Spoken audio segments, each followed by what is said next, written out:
good evening, ladies and gentlemen, and welcome inside the gymnasium at Milford High School as Milford TV is once again happy to bring you coverage of Scarlet Hawks athletics. This is Tim Coed on the call. I will be joined by Anthony Mazzini a little bit later on in the broadcast as we get you set for our first Scarlet Hawks athletics coverage of the new year.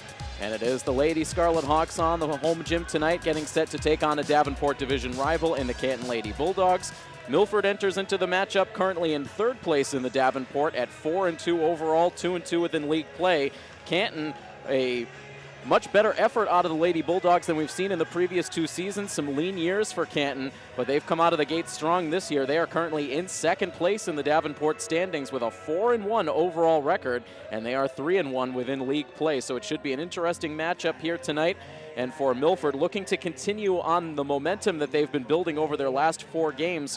When last we saw this team at home, it was back on December 15th, Milford taking on Franklin in just the second game of the year, and it ended up being a second straight defeat out of the gates for the Lady Scarlet Hawks. They followed up a tough 64-56 loss against King Philip with a difficult 58-47 loss to Franklin in what was their first home game of the season. But since then, they have been able to right the ship 4 consecutive victories.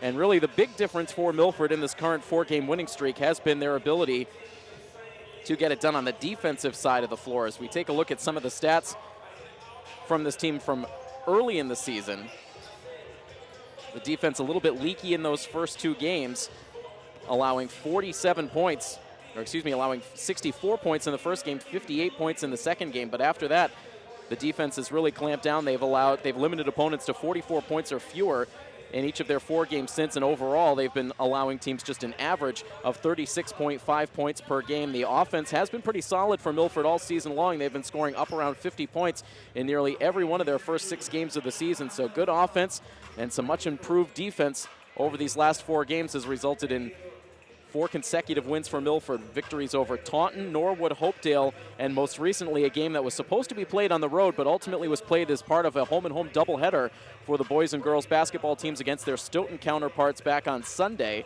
And both Milford teams were able to come away victorious. Milford with a little bit of a lower scoring offensive number in the game, but the defense once again very good, and it translated into a 37-32 victory over the Stoughton Lady Knights to improve Milford to 4-2 overall on the season. This is always an interesting rivalry between these two schools. We see it in multiple sports and a lot of multi-sport athletes on both of these teams. So these are players with a lot of familiarity with each other across each of the 3 seasons. And so we expect to see a good matchup between these two schools here tonight. And all eyes on the Milford side, of course, will be on Kate Irwin. Her offense has been very strong in this early part of the season. And on the other side for the Canton Lady Bulldogs, Hannah Jerrier has emerged as one of the more lethal offensive players in the league, a terrific player in the low post. She has been averaging a double-double in each of Canton's first 5 games on the season.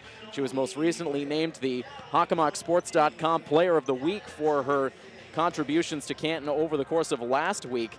She has really been heating it up, particularly over her last 3 games. She has scored a total of 75 points in Canton's last 3 games. That was a 21-point effort, a 24-point effort, and most recently 30 points dropped in Canton's most recent victory. So Jerrier has been phenomenal, really anchoring this Canton offense early on in the season. Canton with some good height, good length inside, so that will be a challenge for Milford's post players, most notably Jill Valenzola and Juliana Tracy. They will have their hands full defensively as the game goes on tonight. And for Milford, they're going to look to get something out of their outside shooters tonight.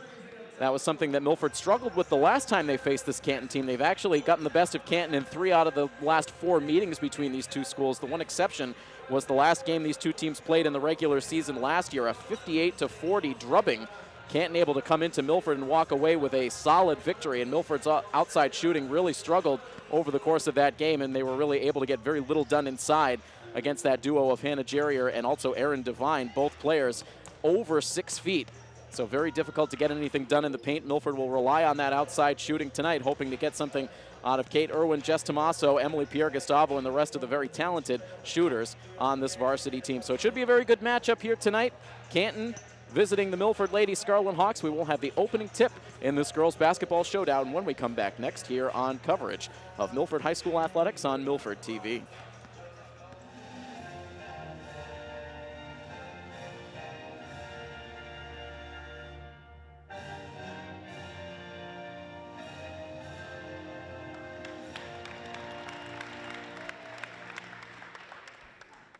Just about time for basketball to get underway here in Milford. The Lady Scarlet Hawks taking on the Canton Lady Bulldogs. And quickly, before this game gets started, let's bring you your starting fives for these two teams.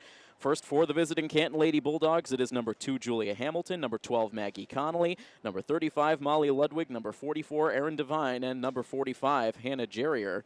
And for the Lady Scarlet Hawks, the usual starting five: Kate Irwin, Emily Pierre-Gustavo, Jillian Valenzola, Juliana Tracy, and Jess Tomaso, as Tim Coet and Anthony Mazzini bring you the coverage of Lady Hawks basketball here tonight. And Anthony, an entertaining matchup between a Milford team that's hot, winning 4 in a row coming into this game, and for Canton, a very surprising start to the season based on what they've done the last few years. So it should be a pretty even matchup based on what we've seen so far this season. Yeah, you've touched on it a few times, Tim. This Canton team has struggled the last few years, 6-14 the last 2 seasons. So this has really been a remarkable season so far under head coach Jim Choquette. And it's a senior-heavy team, an upperclassman-heavy team, so 11 upperclassmen overall. So this is a team that's been gelling together for multiple seasons now. So this is maybe the year that they're going to break through. It's that similar storyline that we've seen this Milford girls basketball program follow in recent seasons. The same nucleus of players in place for several seasons, gaining that experience and finally translating it into wins. They've already come close to matching their win total, as Anthony mentioned, from the previous 2 seasons, winning just 6 games in each of the previous 2 years, but 4-1 out of the gates this season as Milford controls the opening tip. Emily Pierre-Gustavo going up for the first shot of the night, did not quite make it to the rim, and now a jump ball underneath the Milford basket, but the possession arrow pointing in Canton's favor.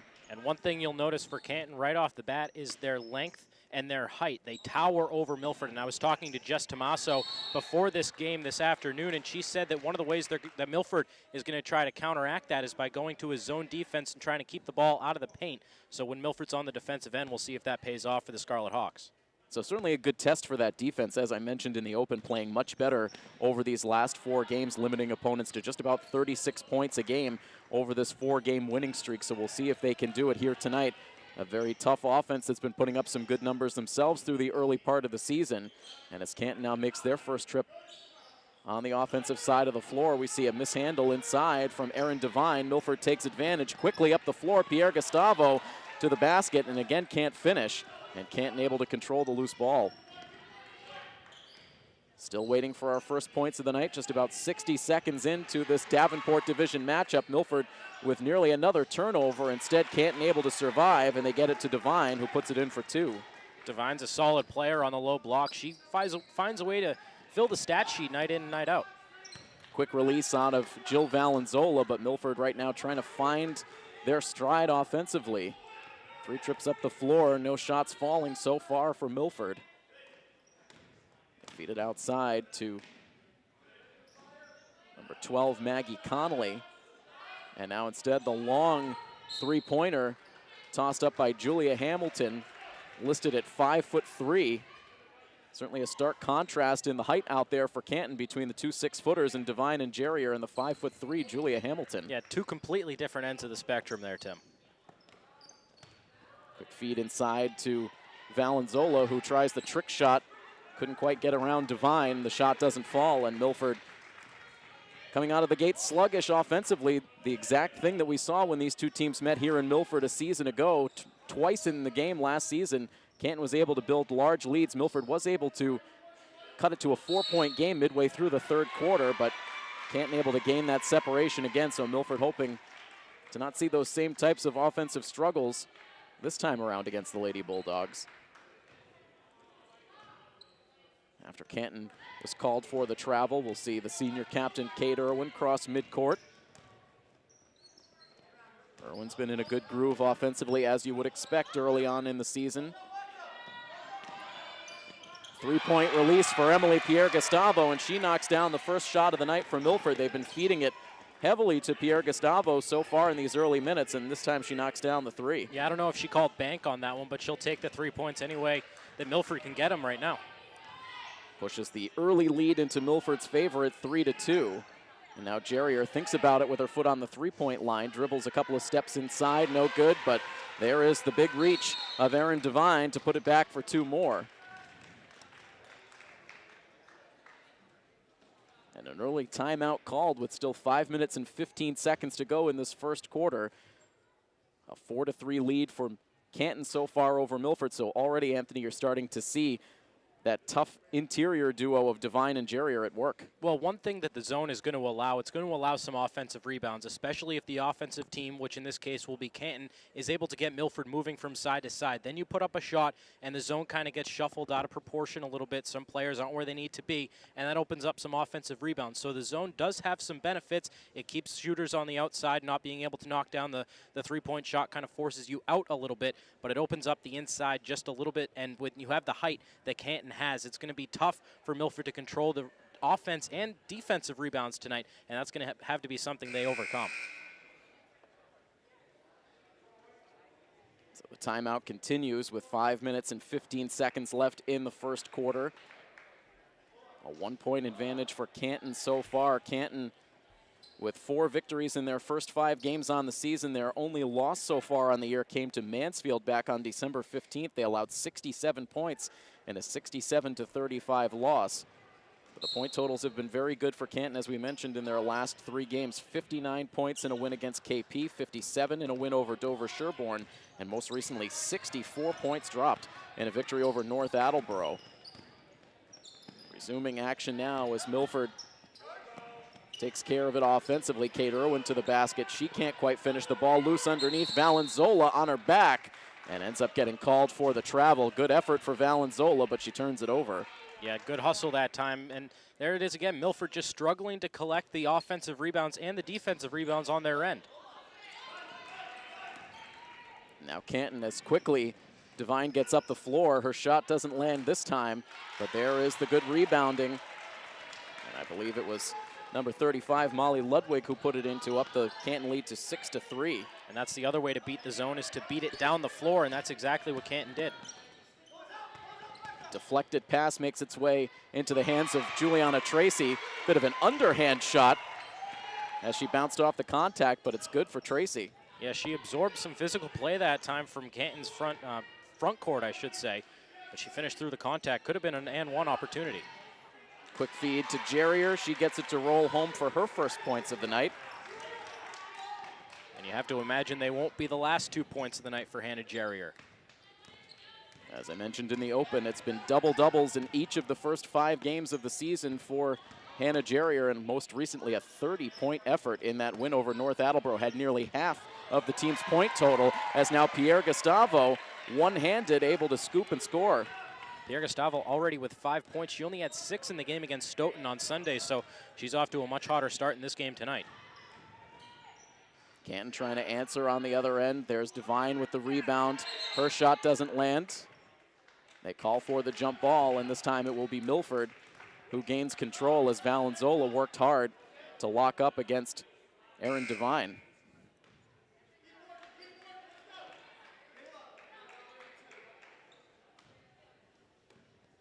Quiet crowd here in the Milford gym early on in this Davenport Division matchup. This is the second Davenport opponent that Milford has faced this year, earning a victory over Stoughton on Sunday. They swing it far into the corner for Tommaso. Now she tries to weave it between a couple of defenders to find Tracy, but the ball gets intercepted. A 1-point advantage for the Lady Bulldogs. The shot unleashed by Connolly is short. Now Kate Irwin turning on the Jets as she races up the floor, gets around one defender, but could not elevate the shot quite enough. Was able to make the move around Hamilton, but could not finish at the rim.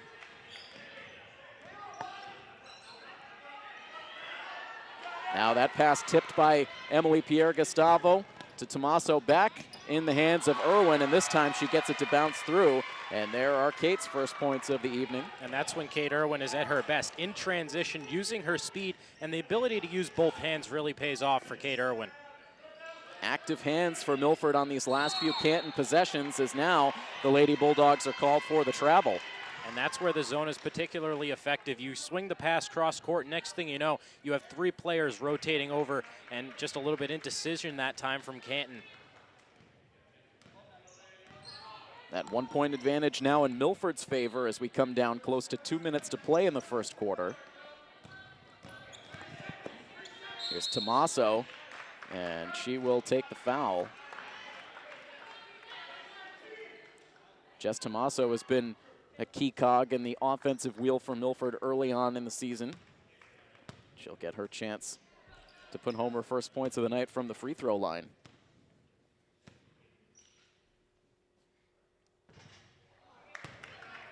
The first free throw rims out for Tommaso. Free throw shooting was a problem for Milford the first time we had a chance to cover this girls team back on their second game of the season, which ended up being a loss to Franklin.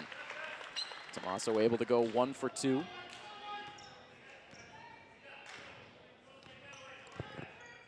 The Lady Hawks now into double digits as Devine's pass tried to kick it outside to Connolly, but airmailed the pass and ended up going into the Milford bench. Yeah, the water cooler wasn't paying attention that time. But always have two eyes on the ball, not that time.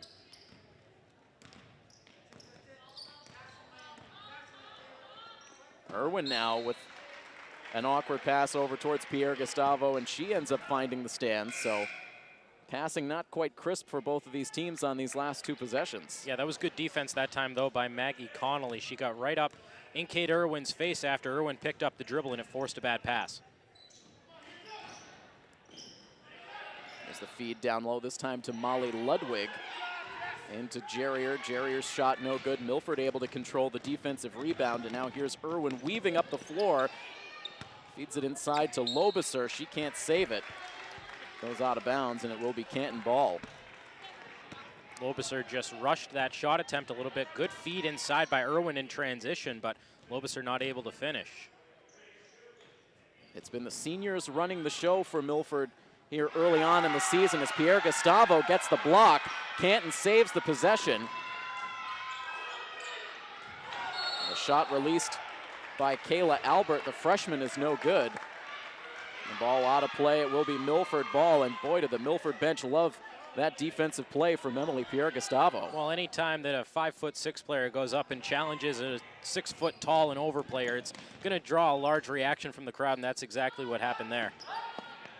3-point shot from Tommaso, no good, but there's Pierre Gustavo fighting for the rebound, and now she gets fouled, and Pierre Gustavo has been a physical presence here early on. And that's what Milford's going to need all night long. They're going to have to be scrappy along the boards, and that's what we saw from Emily Pierre Gustavo that time, the left block rebound along the baseline, and she just went up strong and drew the foul.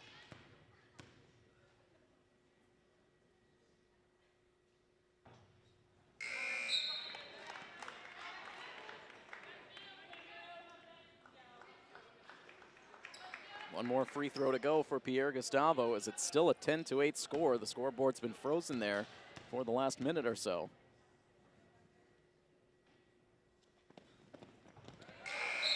And a make on the second attempt.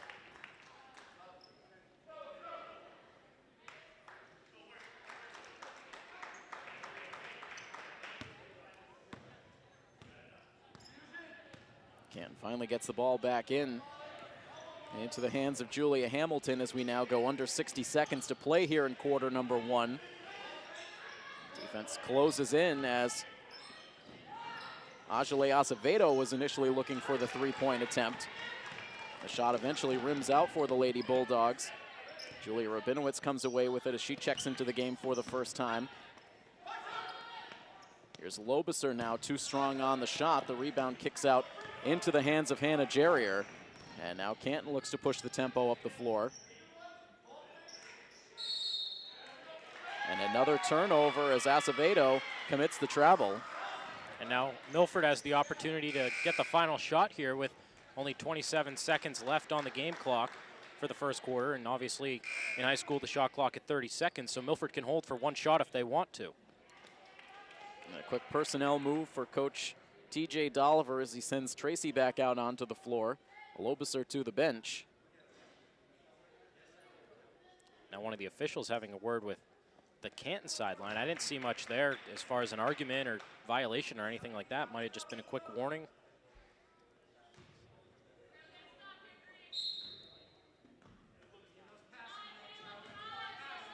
Back into the hands of Irwin. Acevedo out to challenge. The pass to Pierre Gustavo, who's been the bright spot by far for Milford here in this opening 8 minutes of play. Irwin will release the 3, kicks off the front of the rim. Valenzola there for the rebound, but couldn't put it back. And now it's Canton with 3 seconds left. Can they get a shot away for 3? It's off the backboard. And the second chance also off the backboard as time expires. So no points in those closing seconds for either side. And a relatively low-scoring opening quarter of play ends with an 11-8 lead for the Milford Lady Scarlet Hawks. Anthony Mazzini will take over the play-by-play when we come back next, as you enjoy coverage of Milford High School athletics right here on Milford TV. 11-8 in favor of Milford as we head into the second quarter. Anthony Mazzini, Tim Coet with you. And Tim, not the prettiest quarter by any stretch of the imagination on both sides. Some sloppy passing and some wild shots. But if you're looking at Milford's side, you have to be encouraged, especially the way they handled Hannah Jerrier coming off a 30-point performance. She only has 2 points so far. And as you said at the time, Anthony, we're sure it won't be her last 2 points of the night, but to see just 2 points in the column for Jerrier after what she's done so far on the season, good work defensively out of Milford. So Canton looks to get the offense rolling here early in the second quarter. It's Connolly with a shot down low that doesn't go. Canton briefly keeps alive the offensive rebound, now tipped to Rabinowitz, and now into the hands of Kate Irwin. Trying to push it up the floor, drives right by Azevedo, and Azevedo is called for the push on the way by. There's more quick hands out of Milford. We've seen that early and often here so far in this game, really contesting just about every single pass Canton tries to send out so far tonight. Lobiser checks back in for Valenzola as Tommaso will look to inbounds from underneath the Canton basket. Finds Irwin in the corner. She tries to go one-on-one with Azevedo, gets the baseline back out to Lobiser. Lobiser is now stopped by Devine, finds Rabinowitz, a wild hook shot, no good, and Devine comes up with a rebound. This is a Canton team that can score. They're third in the Hockomock League in team scoring, but we haven't seen much offensive firepower yet, and a lot of that falls on Hannah Jerrier, who, as we mentioned, only has 2 points in the game so far. Azevedo now looking for someone to pass to, finds Ludwig up top, but she has nowhere to go, guarded closely by Lobiser. She tries to drive another wild shot, and it goes out of bounds, not touched by Milford. Good hands-up defense that time by the Lady Hawks, and it's going to go back the other way for Milford. Yeah, just great discipline on that trip up the floor for the Lady Hawks defense, really not allowing any looks for Canton whatsoever. Eventually forced the rush pass, and it ends up out of bounds. And another player that usually shines on stages like this, Kate Irwin only has 2 points. She's coming off a 19-point performance. She slices her way in, but the rebound goes to Devine. Now Connolly trying to push it up the floor, 3-on-1. Smartly kicks it back out, but good quick hands by Irwin, and she's going the other way, trying to beat Azevedo down the floor. Right hand and one. She is hurt though, Anthony. Yeah, Kate Irwin went down very hard on that play. An excellent defensive effort. And she's coming up slow after the N1. Looks like she's favoring her wrist a little bit, but it looks like she's going to try to tough it out and shoot these free throws. Took some contact after the shot, went down hard to the floor. And now, right now, talking things over with the official. Hopefully can shake that off and we'll be able to continue. We'll see how she approaches these free throws with the wrist.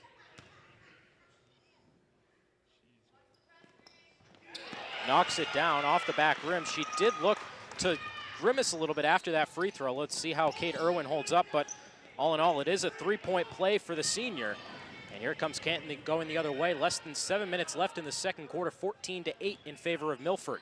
Hamilton pulls up inside the three-point arc, but she rattles it home. A long two that time for Julia Hamilton, her first 2 points of the night. And now Milford trying for a quick answer. Pierre Gustavo, an underhanded shot down low off the front rim. And now Connolly going the other way for Canton. 2-on-2, finds Azevedo. Her right block layup is good, and now Canton back within one possession, 14-12. The pace starting to pick up in this game. Both offenses flying up and down the floor. And Irwin recognizing it, slowing it down for just a minute until she kicks it out to Tommaso. Her three catches nothing but air. The rebound was corralled by Lobiser, but nothing there on the putback. And Hamilton going the other way for Canton. Devine kicks it back out to Azevedo. Her shot no good, but Connolly there for the rebound. And all of a sudden, things are tied up at 14 apiece, and Coach TJ Dolliver wants a timeout. It was just good positioning on the floor for Connolly. She was able to get herself there in good position to get the rebound, able to put it back for two. And just when you thought Milford had seized momentum in this game, Canton fights right back to tie it up. And Tim, you look at these two teams, they're both heavily upperclassmen reliant. They rely, for Milford, it's Kate Irwin and Jess Tomaso and Jillian Valenzola and Juliana Tracy. For Canton, it's Hannah Jerrier mostly. But when you look at these two teams, Canton last year only graduated 3 seniors. For Milford, they graduated 8 seniors. So this is a team where Milford, they had to kind of put the depth pieces together a little bit. Canton, they came in with a few more pieces to work with. So it's really two different ends of the spectrum in the sense that they had to replace some things, but still upperclassmen heavy. It's certainly true, and overall, when you look at it from the Milford perspective, they have done an excellent job of finding that new depth with the players that they do have. It has been largely senior depth, as I mentioned a little bit in the first quarter, with Julia Rabinowitz and also Kate Lobiser really shouldering a lot of the load as prime second unit players for this team. But the upperclassmen have really taken the lead for both of these schools this season, and it's been very good results for both teams early on. Milford playing Canton tonight. Canton second in the Davenport Division in the Hockomock League as far as standings are concerned, and you have to imagine for Milford this is a crucial game for them because next game they play Foxborough, who is #1 in the Davenport. So a tough stretch for Milford right now. Kate Irwin handling the point guard duties after she took that hard fall a few moments ago as Pierre Gustavo with the left hand finishes and gives Milford a 2-point lead again. So it's good to see Kate Irwin still out there making plays for Milford. She's not scoring, but she's finding her teammates. And Milford with a 16-14 advantage right now as Canton tries to go down low to Vine. A little too hard off the glass, and the rebound goes to Pierre Gustavo. Leaking up ahead is Irwin, still going hard to the glass. Left hand through contact. No call, though, but the layup falls, and Milford back up by 4. Kate Irwin once again showing excellent toughness. Good quick move up the floor, was able to split the defenders and finishes. Now she's called for a foul, though, getting a little bit too aggressive with her hands. She has quick hands, but that time whistled for the foul. Just her first, though. Over these last few possessions, we haven't seen her really shaking out that wrist a whole lot. Looks like she's been able to get back in the flow of this game, so hopefully the fall just caught her by surprise and it wasn't any sort of serious injury to that wrist. That timeout that Coach Dolliver might have helped to give her a few extra minutes, and now Canton's going to go to the line. Hannah Jerrier doing some work on the right block, and she's going to head to the line for 2 free throws. And the last thing a Milford basketball program needs is another broken wrist, unfortunately, on the boys' side. Their starting point guard, Shane Kosket, suffering a broken wrist and will likely miss the rest of the regular season. A tough loss for the boys. And speaking of the boys, they were up late in the second quarter over Canton, in Canton. Jerrier knocks down both free throw shots. 18-16, still in favor of the Scarlet Hawks as we wind down to the halfway point in the second quarter. Tomaso finding Irwin on the back cut. Now finds Valenzola down low, only to go right back outside to Tomaso. Just a lot of passing around the perimeter right now for Milford as Irwin fakes a shot and finds Tomaso. Her wing 3 is no good, and the rebound goes to Canton. Shot looked good on the release, just not quite enough that time for Tomaso. Connolly finds Hamilton, gets it to the free throw line to Devine, who now finds Jerrier coming off that 30-point performance. Tried to get it to the free throw line again, knocked away by Valenzola, but quickly recovered by Hamilton. Under 10 seconds to shoot on the shot clock for the Lady Bulldogs. And that one rattles home from Hamilton. She nailed one a long 2 earlier in this quarter. Now she has a 3-pointer, just extending that range a little bit for the Lady Bulldogs, and they're back with a lead now, 1 point over Milford. Julia Hamilton, a fun player to watch, certainly does not play the way her size would suggest. She is not afraid to release a shot from any spot on the floor. And at her size, she does find a way to rebound. Earlier this season, back on December 12th, she had 7 rebounds to go along with 7 points in a win over Attleboro. So despite her size, she does find a way to get some rebounds for this Canton team. Tomaso trying to free up space for Irwin. Irwin does it herself, a floater no good. And the rebound all the way over to Hamilton. Hamilton hesitation dribble, looked like she was going to pull up with the hot hand. Instead, she finds Devine back rim. Rebound last touched by Hamilton, but we're going to get a foul called on Emily Pierre Gustavo down low. Both girls fighting hard for the ball, but Pierre Gustavo a little bit too aggressive, and she'll hit the bench now in favor of Julia Rabinowitz. Still overall, it's been an outstanding half of basketball for Pierre Gustavo. A late inbounds pass that time by Connolly finds Jerrier, who sends it right back to Connolly, but she was standing on the end line. So Milford's going to get the ball back after the Canton turnover. 3:17 left in the second quarter. Kate Irwin with 7 points on the night. She looks to be holding up well after taking that hard fall. And her vision isn't having any difficulty right now. Maybe the wrist is, but she finds Tommaso down low. But Tommaso can't finish, and Canton's going the other way. They really like feeding Devine at that free throw line. That's another way to beat the zone. That's where the hole is. But Canton can't pay off on the other end. Is Valenzola going hard for a rebound, throws Hannah Jerrier to the ground. But good aggressive play that time, no foul or anything like that, and the ball's going to go right back to Milford on the possession. It was a good no call. Valenzola fighting for the basketball there. Was able to rip it free in the end. The Canton player losing her balance. No push, at least from our perspective, from Valenzola. No, there didn't appear to be any intent. And out just a casual dribble that time by Kate Irwin, and she's called for palming the ball. Not a call you see too often in basketball, but it is in fact a rule. And I don't know if it was good awareness by the official or just a little bit of laziness on behalf of Kate Irwin, but it's a turnover for Milford, and we're going to get a timeout on the floor.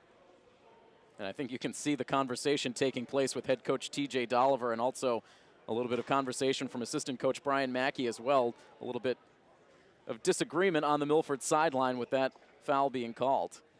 Not a call you see very often, and Milford trailing by 1 at this stage, and they haven't lost since their second game of the year. They started 0-2, now 4-0 in their last 4 games, and you know, Milford's really turned this season around. That you started off thinking, oh, geez, you know, we got Kate Irwin, one of the best players in all the Hockomock League, and we're starting off slow like this, but they've really turned it around. They were a confident group heading into the season. I had a chance to talk to all of the senior captains and the coaching staff prior to the start of the season. This was a team that felt like they could contend right at the top of the league. Got a little bit of a reality check in those first 2 games with a little bit of defensive struggles, but you can really see in this game tonight, Anthony, just the commitment that this team has to the defensive side of the floor. Maybe having a little bit of a factor in their struggles offensively, as they have been so committed, they've been so focused on the defensive side of the floor. It's maybe resulted in some rushed offensive possessions, but still you can't argue with how this team has been playing defense so far tonight. Well, they say defense wins championships, and the offense, yeah, it struggled a little bit at times, but they are still 4th in the Hockomock League, but they're 4th in team defense as well, so that's something that Coach TJ Dolliver really takes pride in as we get back to action, approaching the 2-minute mark in this second quarter. It's Canton controlling on the left end of the floor. Hamilton trying to drive with her right hand, gets a shot up, but a little too hard off the glass. Fought for underneath, and it comes all the way back out. Irwin intercepts it on the way out, all the way down the end of the floor. Left-hand layup for 2. 7 points now in the second quarter for Kate Irwin. Canton trying to answer on the other end now. It's in the hands of Milton on the far side. Milton trying to get to the free throw line. Her elbow jumper no good, and the rebound comes all the way to Tommaso, who then tips it to Irwin. An underhand pass to Rabinowitz, no good, hard off the glass. And Hamilton pushes it hard the other way. It was the right idea for Irwin, but Rabinowitz just unable to knock down the shot. Milford clinging to a 1-point lead, 20-19 over the Lady Bulldogs. Less than 2 minutes left in the second quarter. Hamilton pulls up a little indecision that time. Almost looked like she was going to pass it, but then fired up a shot. It almost went down, rimmed out. Now a long pass up ahead by Tommaso. Kick back out to Irwin. Her 3 off glass. Can't fall. Rabinowitz cross-court pass to Tommaso. She has plenty of time all day. You could have read a book, but she still can't finish. That was 2 outstanding looks on the perimeter for Milford.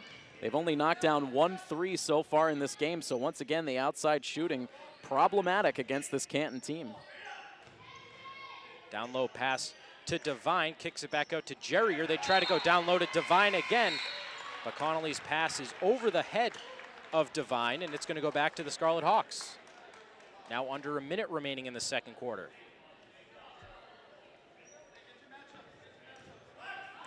Frustrating evening so far for Hannah Jerrier. She hits the bench with less than a minute remaining. Not a player that Canton takes out too often, especially when she averages the double-doubles the way she does. Irwin going all the way to the rack, but can't finish with the underhand scoop shot. And Canton has a chance to go 2 for 1 if they can get up a quick shot. Irwin good on the defensive end, and now Hamilton and Irwin getting a little bit too physical that time. Hamilton stuck out her leg and tripped Irwin. And it's going to be a foul on Hamilton. Absolutely the right call. You could see Hamilton deliberately stick the leg out after the play had passed her by. So a good call from the referee to be aware of that taking place at center court. Irwin doing a good job that time of just getting up right in the face of Hamilton after she picked up the dribble. And Hamilton thought that it was a little bit too much contact, and both players went down. And you're right, Tim, deliberately stuck her leg out, so a good call that time by the officials. And now Milford has a chance to hold for pretty much the final shot, only a 1 second difference between the shot and game clock. Free throw line to Valenzola, finds Tommaso down low, but it's blocked by multiple Canton players, and now with 10 seconds left, it's Connolly going the other way.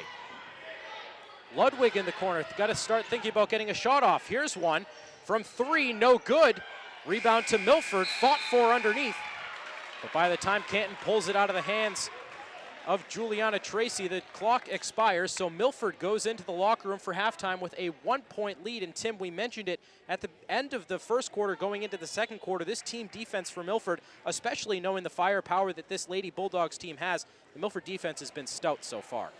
Coach Dolliver and Coach Mackey have to be absolutely thrilled with what they saw defensively out of the team. I'm sure that they will, the message to the team will be the offense is going to come. This is too good an offense to stay down for too long for Milford. But defensively, they've done absolutely everything that they were supposed to do coming into this matchup. As you mentioned, Hannah Jerrier, almost a non-factor offensively in that first half with just 4 points, 2 of which came from the free throw line. So really doing great work defensively, in particular on one of the top scorers in the Hockomock League so far this season. Kate Irwin going down with a little bit of a scare, but she really heated up in that half. 7 point, this quarter, I should say. So we'll see if the wrist holds up and if she can continue her hot start in this game. But we'll be right back on Milford TV after the halftime. Again, 20-19 in favor of Milford as we head to the locker room. You're listening to Lady Hawks basketball on Milford TV. Right back to action here on Milford TV. Anthony Mazzini, Tim Coet with you. Milford holding on to a 1-point lead, 20-19 as we enter the second half, the beginning of the third quarter. And Milford, for their side, they're going to want to keep up that defensive intensity. And for Canton, they got to start to ramp up the offensive intensity a little bit, especially for a team that averages over 50 points a game and is led by Hannah Jerrier, who can consistently put up double-doubles. There's just been nothing going offensively for the Lady Bulldogs tonight. You're absolutely right, Anthony. And for the team that right now is the top scoring offense in the Davenport Division, averaging 50.8 points per game, Milford's done a good job of holding them down so far. You have to imagine that Coach Choquette has some adjustments up his sleeve for his team as they enter into this half. We'll see if Milford can keep up the defensive effort. So Canton has the first opportunity to get points on the board and correct the offense, and it's quickly turned over and into the hands of Jess Tommaso, and now Kate Irwin looking to push it up the floor for Milford. Pierre Gustavo, she had a good first half, finds a cutting Jess Tommaso with the right hand for 2. Emily Pierre Gustavo continues to do the big things and the little things in this game. It was her deflection that created the turnover, and then an excellent pass to Tommaso to end up with the bucket. And now at the other end, it's Devine down low, and she's just using her height to her advantage with a little hook shot that falls, and Canton's back within 1 point. And you mentioned Pierre Gustavo last game. She only had 6 points against Canton on Sunday, but she was praised by Coach Dolliver for her defensive effort. So you're right on, when she doesn't just put up scoring numbers, even in a game that she's off, she finds other ways to help the team win, and we saw that on that pass to Tommaso last possession for Milford. And now the Lady Scarlet Hawks get an extra possession here off the offensive rebound. 15 seconds left to shoot. Milford's not going to need it. Irwin dicing her way into the lane and picks up a foul called on Canton, and Irwin will go to the charity stripe for 2 shots. Kate Irwin not showing any hesitation to go inside despite losing a lot in height going up against Devine, but she was able to battle through and draws the foul. Irwin only stands at 5'6". She has 2 shots here from the free throw line. Knocks down the first one. That wrist doesn't seem to be bothering her much. A 4-year starter is Kate Irwin. Last year she averaged 16 points per game, and You know, we were talking a little bit about through this broadcast how she's not afraid to go in with the height. She averaged 4 rebounds a game last year, so she's a player that can fill the score sheet when called upon. She knocks down both free throws, a 3-point lead for Milford, 24-21. And Canton looks for the answer. Julia Hamilton knocks down a 3. And there's the answer. Canton and Milford all tied at 24.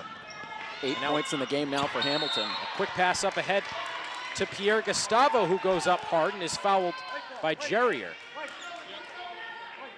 It's the 2 leading scorers going back and forth on those last 2 possessions. Irwin with the 2 free throws to up her point total to 11, and then Hamilton with the 3 to increase her total to 8. And the whistle was not for a foul, it was for out of bounds. There was a lot of contact there, but Pierre Gustavo didn't get the benefit of the doubt, and she quickly turns it over, trying to drive baseline, and Connolly pushing it up ahead. Connolly finds Jerrier down low, and now she's starting to heat up a little bit, and she gives Canton a 2-point lead. No good on the shot attempt for Milford that time. Juliana Tracy pulling down the rebound, and a jump ball is called, and it's going to stay with Milford. As Safito checks back in and replaces Ludwig for the Lady Bulldogs. Milford gets a fresh shot clock after the jump ball. Tommaso finds Valenzola, who looks for her options, now decides to drive it herself. A left-handed floater, no good. Gets her own rebound, tries to go up against Jerrier and is knocked out of bounds by the senior, and Milford will keep possession again.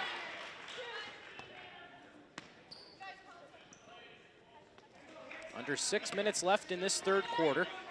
Canton with a 2-point lead on the Lady Scarlet Hawks.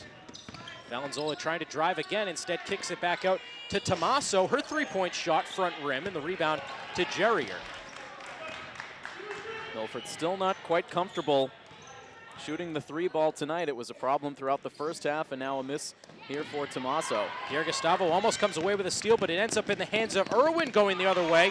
She flies to the basket and gets 2.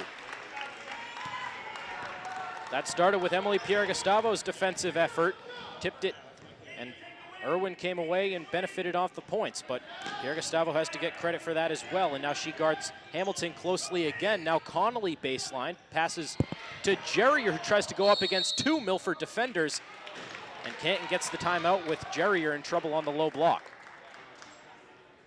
So again, good defense that time, and we're seeing the benefits of the zone now. The ball goes down low to Jerrier, and Milford just collapses on the leading scorer.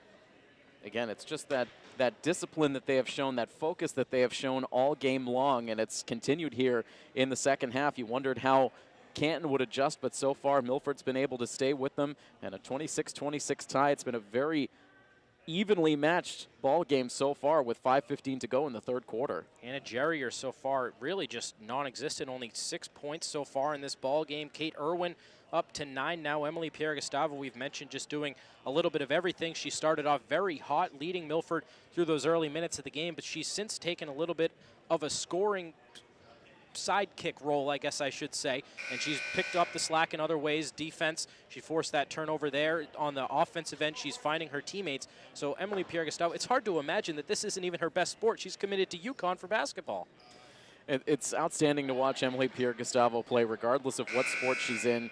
And I think the nicest thing about watching Emily on the basketball court this season is she's so far removed now from the shoulder injury that took her away for her sophomore season. I think she played with that on her mind a little bit at times last season, but now really out there free and easy, 100% healthy, back to a confident, aggressive style that really caught everyone's eye her freshman season. So nice to see it here in her senior campaign.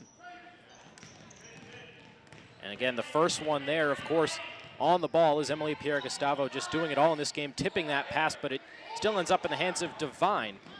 And Canton struggling to hold on to possession. The shot clock runs out. And Milford's going to get the ball back. Again, good defensive effort by Pierre Gustavo and the rest of the Milford team, forcing that shot clock violation. And Milford has a chance to go back on top again, all tied up at 26 right now with 5:01 left in the third.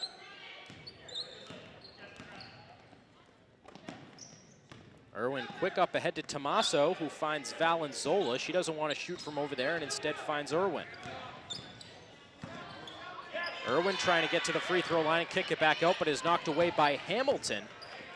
But Pierre Gustavo comes away with the loose ball and is knocked away by Hamilton this time, going one-on-one against Valenzola. Oh, a Euro step, but can't finish. But the foul's called on Valenzola. Good move that time by Hamilton, and she'll go to the line for 2. Yeah, Valenzola did a nice job of getting back there defensively, getting in position to contest the shot, but ends up committing the foul in the end. We saw Hamilton's feisty personality when she got into it a little bit with Kate Irwin at the end of that second quarter, but she turned that feistiness into a positive there, driving hard to the basket against Valenzola. She knocks down the first free throw.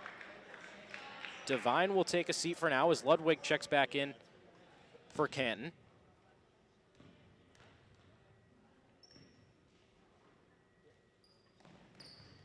A quiet Milford gym, but it doesn't help Hamilton, who misses the back end of the 2 free throws, and Canton only has a 1-point lead.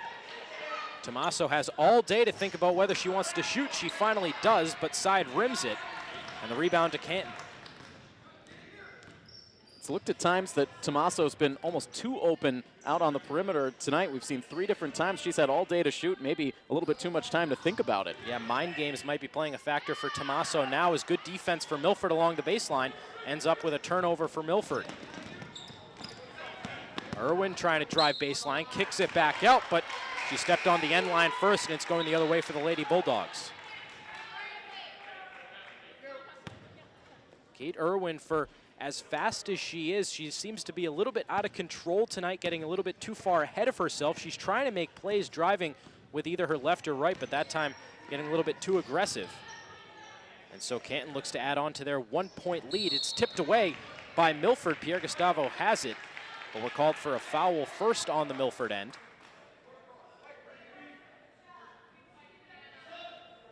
Looks like that one went on Kate Lobiser with a push.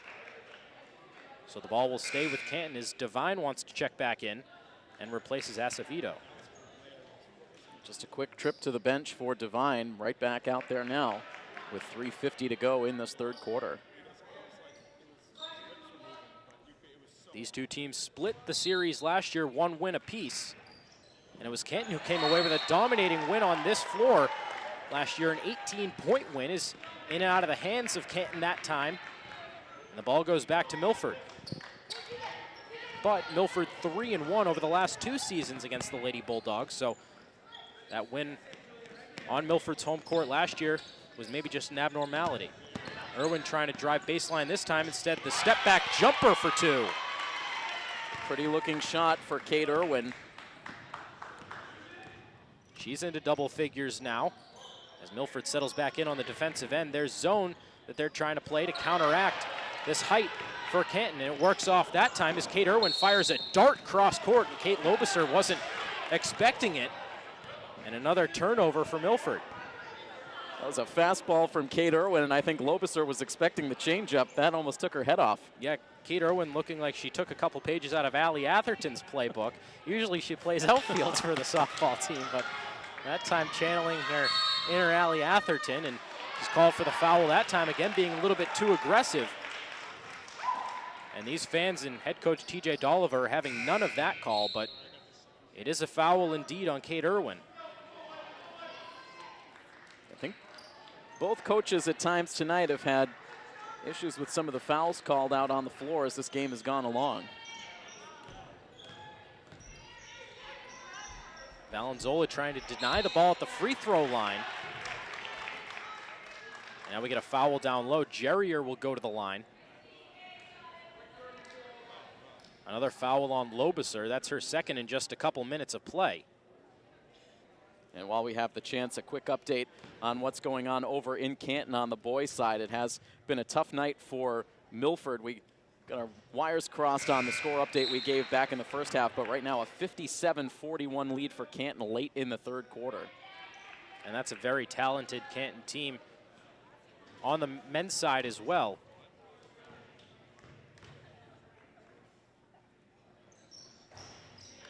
Jerrier knocks down the second. And we're all tied up here at MHS, 28-28, as we're now under the 3-minute mark in the third quarter. Milford tries to run Tommaso off a screen, now double covered down low. Back out to Pierre Gustavo, trying to drive in the lane. Kick back out to Tommaso. A wide open Kate Lobiser on the left block, but a little too hard off the glass. And Canton's going the other way. An opportunity that time for Milford off a good set play, but no points to show for it. Lobiser's had a few good looks tonight, just hasn't been able to finish. Connolly mishandles the pass and then throws it away. Valenzola there tiptoeing along the baseline to keep it alive. Irwin finds Pierre Gustavo up ahead, and a blocking foul is called on Canton. Pierre Gustavo will go to the line for 2 shots. And the smile on Pierre Gustavo's face, she's been in a good groove all night long, feeling good offensively, defensively, and a chance to keep it going at the free throw line. She started hot early on in this game, scoring the first few points for the Scarlet Hawks. Now she's looking for her first few points in a few minutes. Misses the first end of the 2 free throws as Julia Rabinowitz checks back in and replaces Jess Tommaso. Now we're going to get a timeout for Coach TJ Dolliver. And with the timeout, we'll take it 2 on Milford TV. All tied up at 28 when we come back. It'll be Emily Pierre Gustavo with the line to finish up her 2 free throws. 28-28 all in the MHS Gymnasium on Milford TV. All tied up at 28 here at MHS. Anthony Mazzini alongside Tim Coet. And Emily Pierre Gustavo at the line to finish up her 2 free throws. She missed the first one. 28 all here between Canton and Milford. The first game between these 2 teams this season. They'll play later on in the season as well. 1 win apiece for each side last year as Pierre Gustavo knocks down the second of her 2 free throws, and Milford again has a 1-point lead. We've been seesawing back and forth all game, but the leads for either side have been quite small, 1, 2, maybe 3 points apiece. And a turnover again caused by Pierre Gustavo and Irwin. The tip pass recovered by Rabinowitz and now in the hands of Pierre Gustavo. Now Irwin up top, using a screen from Rabinowitz, who then curls off, but instead Pierre Gustavo cutting to the basket. Now Irwin all the way up top, a long 2, and she nails it. Excellent ball movement that time by the Lady Scarlet Hawks, and it pays off for 2 for Kate Irwin. Absolutely took the words out of my mouth, Anthony. Outstanding passing, quick, accurate, crisp passes, resulting in the easy bucket for Irwin. And again, deja vu that time. Another tip pass leads to an Irwin 3, but she leaves it a little bit short. And the rebound to Connolly with less than 2 minutes left in the 3rd quarter.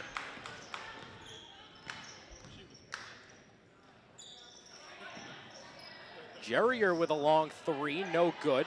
But the rebound comes to Connolly down low, knocked out of her hands by Pierre Gustavo. And Connolly's called for a foul.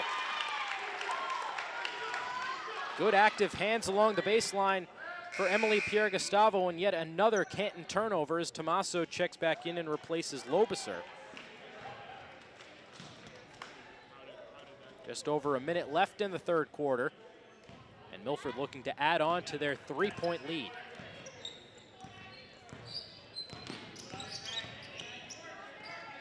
Irwin cross court to Valenzola, who drives baseline, tries to go off glass, but can't finish. Knocked out of bounds by Leah Connard, and it'll stay with the Lady Scarlet Hawks.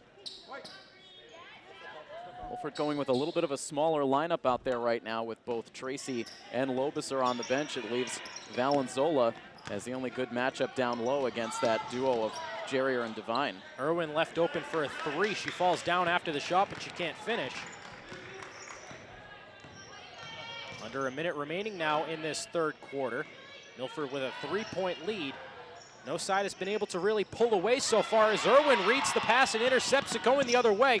Jump stop, blows right by, and an excellent move by Kate Irwin leads to 2. Just great basketball IQ, knew there was a player right on her back, jump stop, and now another turnover for Canton. And the intensity in this building is amping up now. Kate Irwin just bringing the team on her back. Up to 15 points for the senior.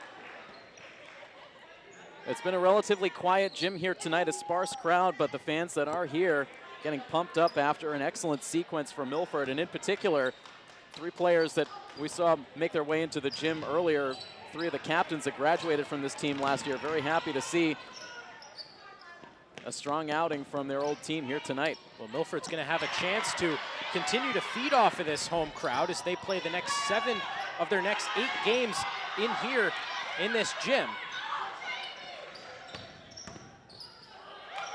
Valenzola up top for 3. No good on the shot. Rebound down low to Tracy. She can't finish on the right block, and we're going to get a foul. Milford trying to feed off of this crowd intensity, but a little bit too aggressive. Milford, we've seen it now for the last few possessions that Canton has had, throwing on the press, and it's paid off so far with a few turnovers. Milford's really held their own on the glass here tonight, both offensively and defensively. Canton dominated a little bit early on in the first quarter, but Milford able to adjust. They've gotten more than their share of rebounds on both sides of the floor as this game has gone along. And after the inbounds pass, only 4 seconds on the game clock in the third quarter to shoot.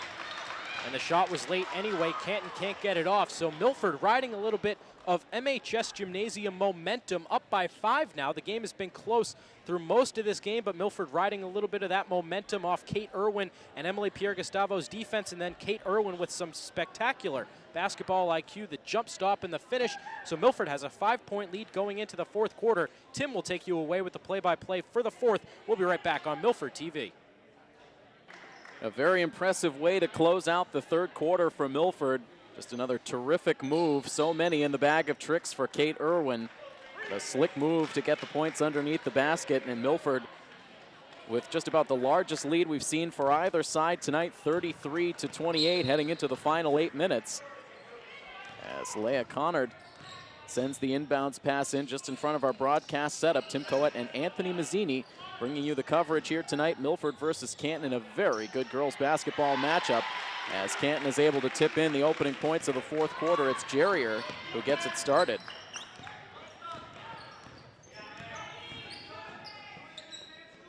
A 3-point margin as Jess Tomaso works on the far wing. Now dribbles her way out, loops a pass, trying to find Pierre Gustavo.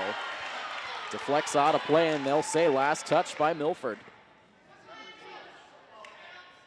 And it's hard to say that when a player is approaching 10 points that she's been contained all night, but that's exactly what we're going to say about Hannah Jerrier, especially when she just came off a 30-point performance, and last year she had 9 different games where she scored 20 or more.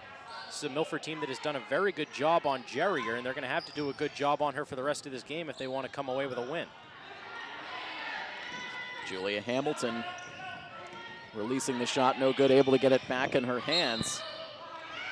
And once again, you see a player stepping on the line. That's about the 3rd time we've seen that tonight.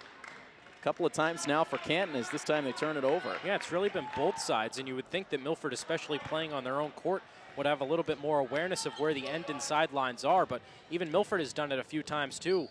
But, I mean, Milford will take the turnover. Here's Pierre Gustavo. She'll release the 3. Takes a little bit of contact afterwards, maybe trying to draw the foul call. It does not come. The shot doesn't fall either.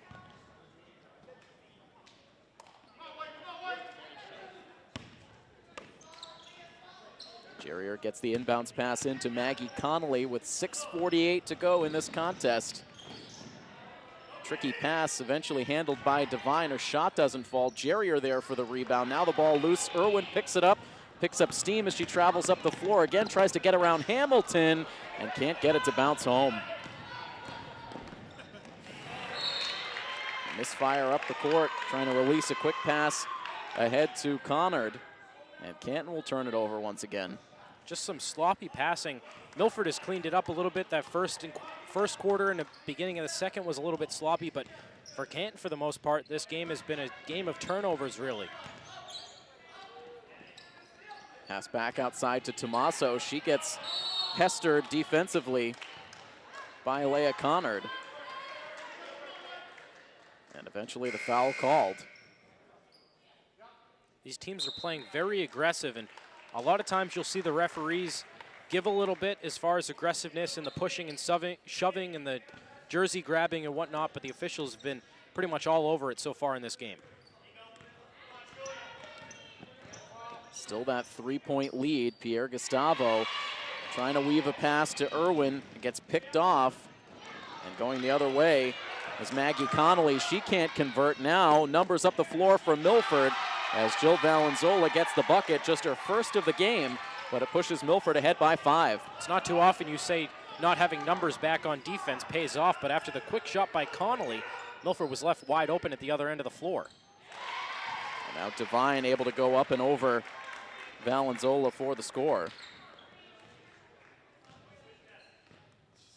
Still a one-possession game with 5.5 minutes to play. And again, Irwin releases a quick pass. Tommaso not able to get the head turned around quite fast enough to see that pass coming. And Irwin, a little bit of frustration, going over to some of her teammates and asking what's going on.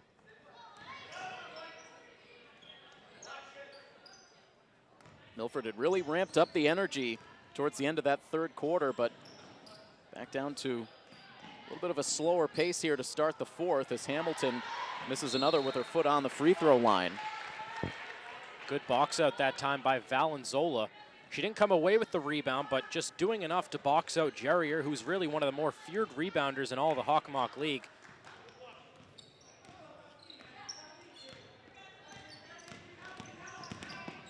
Irwin drives inside, hands off the pass to Valenzola. Now back to Irwin. This will be a long 2 off the side of the rim, and the 5'3" Julia Hamilton with the rebound. Hamilton's really been the only scoring threat from deep in this ball game for the Lady Bulldogs. Devine releases the shot and will now head to the free throw line. A chance to cut it to a 1-point game.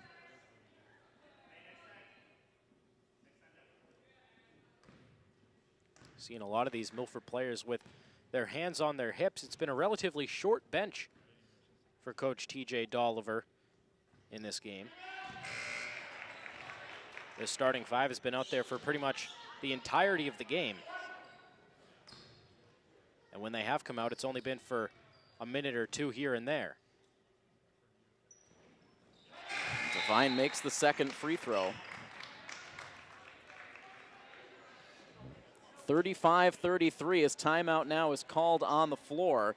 Just 4 minutes and 31 seconds remain in this basketball game. We'll pause for the timeout as well. More fourth quarter action when we come back next here on Milford TV. Two teams right up against one another in the standings.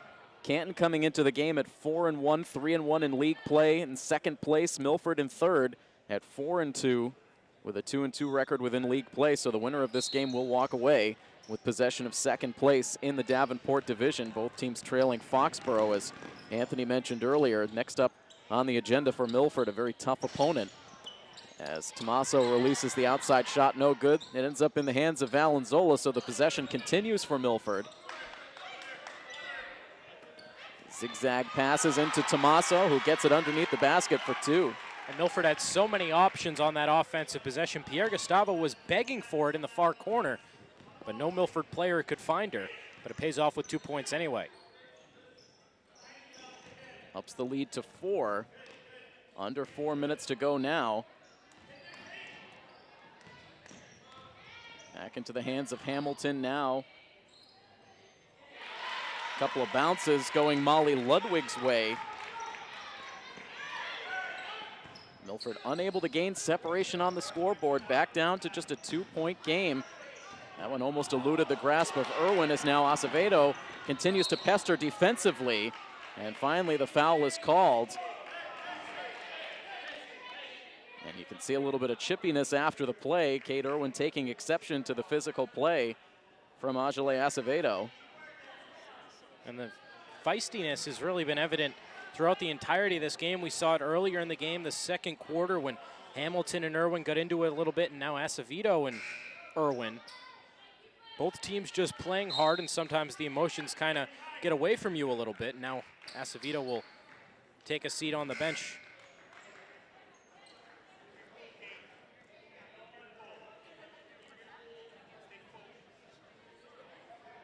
It's a big game for both of these teams. It's early in the season, but both of these teams looking to set the tone as being a legit top of the division contender. And we were talking about how this game's big for Milford because they have Foxborough on the way next game, but it's a big game for Canton too. In just 2 games, Milford plays Foxborough. Canton plays Foxborough. So when you have a stretch where you're playing some of the tougher teams in the Hockomock, specifically in your division, and when you're right there with them, these become big games, even if they are early in the season. It ended up being the same way it worked out for Milford late in the season last year. They ended up in a stretch to close out last year where they needed just one more win in their final 5 games to make it into the playoffs. They had back-to-back games against Canton and Foxborough. And you could maybe tell that Milford was looking a little bit down the road to that tough Foxborough matchup, maybe let their foot off the gas pedal against Canton. Ended up losing both of those games as they sort of backed their way into the playoffs. Timeout is called here. Irwin converting from the free throw line to push Milford's lead to 39-35. It's still anybody's game. And as I mentioned too at the beginning of the game, Anthony, just a lot of familiarity between these players as well. Obviously 2 matchups a season on the basketball court, but so many multi-sport athletes on both of these sides. A lot of these players matched up on the volleyball court back during the fall. You look at players like Kate Lobiser, Emily Pierre Gustavo, Jill Valenzola, who were fixtures on the volleyball team for Milford. Hannah Jerrier's been on the volleyball team on the Canton side as well. There are a lot of great matchups in the fall sports season as well. So these players know each other. They've mixed it up quite a bit over the last few seasons, so that probably plays into some of the intensity we've seen out on the floor tonight. You're also seeing the same exact faces every time the 2 basketball teams meet. I mean, you look at it, for Canton, 5 seniors on this year's team. For Milford, 7 seniors. There's a few more juniors on the Lady Bulldogs compared to the Milford side, but every time these 2 teams have played, whether it be at the freshman, JV, or varsity level, you're seeing the exact same players because they've been on the varsity level for such a long time. I mean, hey, Kate Irwin's a 4-year starter. Hannah Jerrier has been on the varsity team for Canton for quite some time. So every time these 2 teams have played, you're seeing the exact same faces, and you kind of start to figure out tendencies a little bit. Granted, Milford has had a little bit more success than Canton has in recent years. The rebuild for the Lady Bulldogs has taken a little bit longer, but these 2 teams are very familiar with each other, the same faces, and when you see them over 3 sports seasons as well, it really adds to the intensity of a game. Just barely getting that pass away into the corner to Maggie Connolly. It eventually ends up out of bounds. It'll stay with the Lady Bulldogs with 3:04 to play. Coach Dolliver loudly barking from the sideline on that inbounds play. And meanwhile, Canton will head to the free throw line as Devine is fouled. And another foul that Coach Dolliver was not happy about, not necessarily because he was upset that one of his players fouled, but because he didn't think there should have been a foul even called. Now Milford getting into a little bit of foul trouble. Late in this game, you don't want some of your starters to have to go to the bench, but that's exactly what they have to do now with Valenzola going out. A make and a miss from the line for Erin Devine. She's now into double figures and even 10 points in the game. But it's been hard-fought points tonight for Devine and Jerrier. Nothing has come easy for that talented duo for the Bulldogs tonight. As Milford nearly turns it over. Tommaso able to save the possession. Gets out of danger on the near sideline. Tricky bounce pass makes its way to Kate Lobiser, and after about 4 bounces, it falls through for for Kate Lobiser.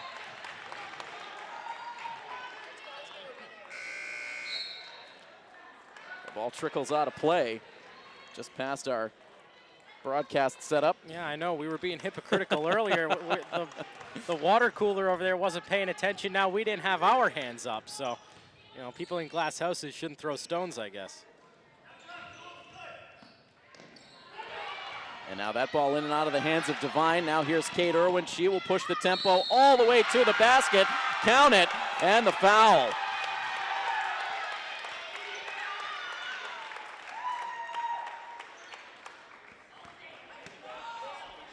Kate Irwin has been such a force in this second half. "14 points just in the second half alone.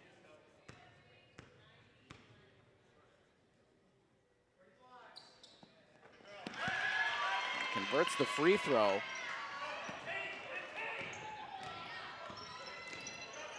24 points overall in the game now for Irwin.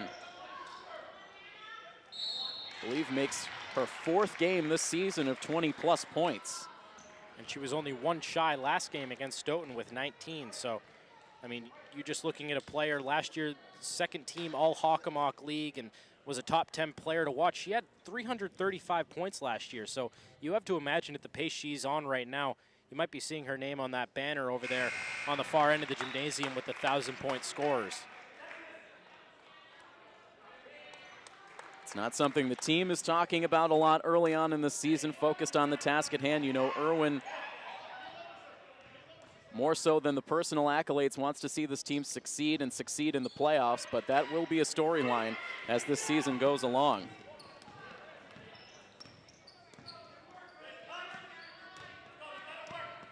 All of a sudden, this lead has jumped up to 7 points for Milford with just 2 minutes to play. Trying to put this one away, but Canton has other ideas as they get the steal. Pushing it up the floor is Connolly. They wave off the shot as the foul is committed. And the whistle going against the Lady Bulldogs. This is one of the largest leads we've seen all game, and yet for some reason it still doesn't feel safe to me yet. There's just been so many sloppy passing and spells of wild shots, and for Canton just playing really phenomenal, hard-fought defense all game long.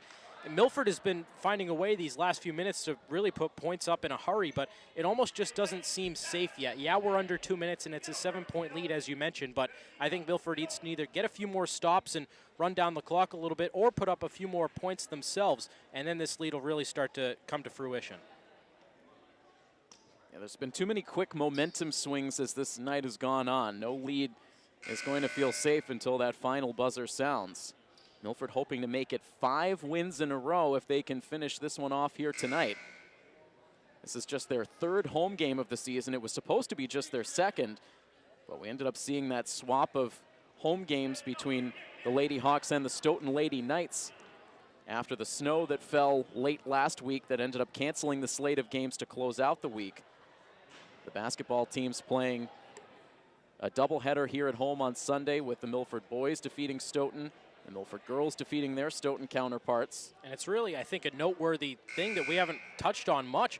Milford went 3-1 on the road to begin the season, and that is a big reason why they're 4-2 so far on the year. Now, granted, that game against Stoughton was supposed to be on the road, but they still had 4 of their 6 games on the road to begin the year. And when you can go 3-1, even a 500 or better record on the road is, I would say, above average for a lot of teams. Just so much competition in the Hockomock League, and Milford did a really good job on the road, and that's one of the reasons why they're riding high into this game tonight. 1:42 seconds to go as Milford tries to use the clock to their advantage. The ball gets kicked. Molly Ludwig deflecting that ball with the foot, so it will stay Milford ball, and good news for the Lady Hawks as they get a fresh shot clock. If you're Canton, you have to start thinking about playing the fouling game soon. Nice pass outside to Tommaso. A little bit too strong on the shot, but Tracy tracks down the offensive rebound back to Tommaso, and she ends up getting the foul. All ball at the top that time by Ludwig, but it was the body that hit Tommaso hard, hip-to-hip contact that time. So while it looked clean from Ludwig's perspective because her hand knocked the ball away, it was the lower part of the body, I should say, that was the problem there. So we'll see another timeout called with 1:21 to go. So the tempo of this game coming to a bit of a screeching halt here in the closing seconds. And just to close up, I don't believe we gave the final score update on the boys game up in Canton, but the Bulldog boys were able to take care of the Scarlet Hawks 61-51. So Milford loses a tough divisional matchup. We'll see the Canton boys team here in the Milford gym a little bit later on in the season. That's an outstanding matchup. A couple of very talented players leading that Canton squad. They've been a tough team the last few seasons, but this might be one of their best seasons yet. It's almost following a similar trajectory to this ladies team as well. I mean, the Canton Lady Bulldogs have been playoff missing the last few seasons, 6-14 over the last few seasons. Now they're finally starting to come around, 4-1 this year, and you look at the men's side, I mean, Devin Foster and Tony Harris are really just two of the best players in the Hockomock League, and they're starting to lead that resurgence for the men's team as well. So Canton basketball is going to be alive and well for at least the next few seasons. I'm not sure exactly what the younger grades have in store, the freshmen and the JV teams, but as for right now, these next year, 2 years, 3 years coming, Canton's going to be a force to be reckoned with in the Hockomock League. And for Milford, that loss will officially drop them to 3-3. Of course, just as a reminder, that 60-48 loss Milford suffered to Bishop Stang during the holiday break. That was an exclusion game, so that game does not count towards Milford's overall standing. So now, with that loss to Canton, the boys team falls to 3-3, and trying to figure out life without Shane Cosquet as their starting point guard. I'm sure that will take some adjusting as these next few games go on for Coach Seaver's squad. In the meantime, Jess Tomaso misses that second free throw. A 45-37 Milford lead as we quickly tick down to the final minute of play. Canton trying to mount a furious comeback as Milford commits the foul as Molly Ludwig went up for the shot. Not what the Lady Hawks want to do in this situation. Shots with the game clock frozen as Coach Choquette continues to look on eagerly. He's got a talented team at his disposal this season. They've had a good effort here tonight, but time quickly running out in this one as Molly Ludwig misses the second free throw. As now we go under 60 seconds.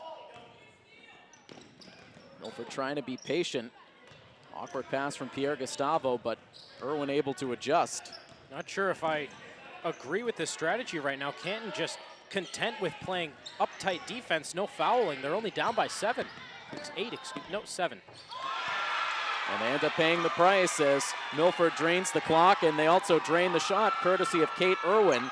And now just 30 seconds left as the lead is up to 9. Been a while since I've taken a math class, excuse me.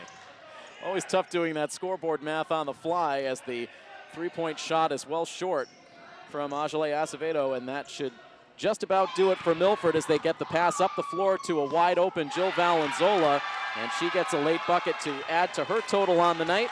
And the final 10 seconds will tick down as the bench rises on the Milford side. One final block for Milford. The ball comes down in the hands of Kate Irwin.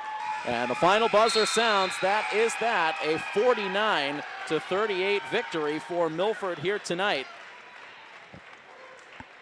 A bit of a larger gap in the end on the scoreboard than what we saw for most of the night. This was a very closely contested game. Great effort out of both sides, but in the end, Anthony, Milford able to get it done to gain some separation here late to cruise to a win. Yeah, I don't think the scoreboard really does justice of how this game really played out throughout the entirety of the game. Canton really kept it close. They came into a gym that really got kind of ferocious after a while. I mean, Coach Boucher always says it, ferocious, tenacity, rock on. I mean, that was the feeling in the gym we got tonight, especially towards that third quarter into the fourth quarter. This place was really starting to get going a little bit with Kate Irwin and Emily Pierre Gustavo starting to ride that high here in the gymnasium, and Milford really played well. They contained one of the top players in all the Hockomock League to barely 10 points. Hannah Jerrier just had no room to operate tonight, and Erin Devine put together a solid performance. Julia Hamilton knocked down some three-point shots, but really for Canton, when you think about it, it was the turnovers. And Milford forced a lot of them,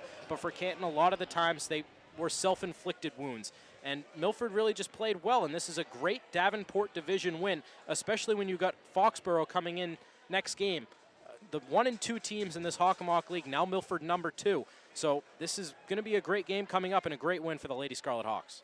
So they'll enjoy this one tonight before they start making the preparations for Foxborough on Friday. That will be the next time Milford is in action, taking on a very talented Foxborough Lady Warrior squad on Friday, January the 12th here in the home gym. It's a long home stretch for Milford as they will also have home tilts against Hopedale and North Attleboro to open up next week on Monday and Tuesday.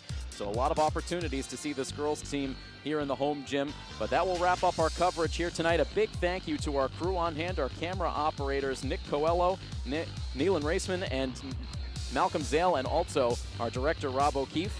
And for Anthony Mazzini, who unfortunately, this is our final game with you here for this winter sports season. Anthony, a little bit shorter than we would have liked, but always a pleasure to have you on hand for our Milford TV sports coverage. A little bit shorter than I would have liked too, Tim. I could go another couple weeks here at home, but no, good luck the rest of the way, guys. It's been fun. Yeah, we only got a couple games in together, but they were two good ones. I mean, we did the boys game against Canton, and that went to an overtime thriller, and this one a great win for the Lady Scarlet Hawks. So we got to see a boys and a girls win. Maybe I should stick around, a little bit of luck. But no, great. Thank you for having me. Always looking forward to the opportunities, and I'll be back in the spring, and maybe we'll be seeing Kate Irwin putting on that speed and skill on the softball field as well. Certainly look forward to that. So best of luck to Anthony as he returns to Syracuse University to complete his junior year. And I am Tim Coette. That final score, one final time, 49-38. The Lady Scarlet Hawks winners over the Canton Lady Bulldogs. This has been a presentation of Milford High School Athletics here on Milford TV. So long, everybody.